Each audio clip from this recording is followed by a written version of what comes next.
首先你一定要了解乜嘢叫血壓。血壓係代表緊你個心臟將啲血液推送到全身血管嘅時候，對血管壁施加嘅壓力啊。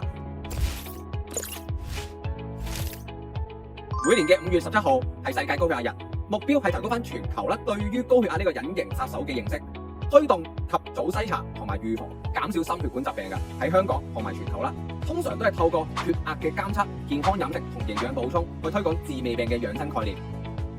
乜嘢叫高血壓？首先你一定要了解乜嘢叫血壓。血壓係代表緊你個心臟將啲血液推送到全身血管嘅時候，對血管壁施加嘅壓力啊。正常情況下，你活動啊、情緒波動，你個血壓都會有起伏嘅。例如你做運動，血壓一定升高一啲嘅，但係啦，高血壓嘅人佢會持續個血壓高於正常嘅水平，慢慢地變成一個慢性疾病，會引起咗心臟病、中風或者腎臟問題嘅風險。高血壓嘅成因有十分之多，其中包括血管受損、長期高鹽飲食啦、高血糖啦、缺乏營養、成日食煎炸嘢，呢啲都會導致到你個血管內壁受損，減低翻佢個彈性，增加佢阻力噶。另外啦，成日都會情緒波動啊、受壓力大嘅人咧，佢個血壓都會比較偏高啊，因為交感神經系統比較活躍。仲有一類人啦，就係佢成日做運動，然之後肌肉嘅修復比較差，肌肉彈性變差咧，就壓住咗血管啦，呢個都會導致血壓升高噶。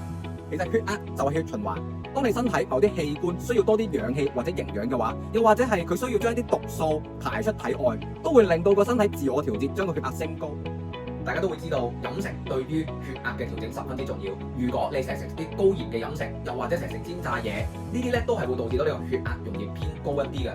咁我哋點樣去調節翻呢？用營養，我哋首先會建議攝取好嘅油。第一樣嘢就係初榨橄欖油，入邊有 Omega 9係幫助修復翻血管嘅。呢樣嘢入邊有多酚係可以對抗一啲毒素對於血管嘅影響㗎嚇。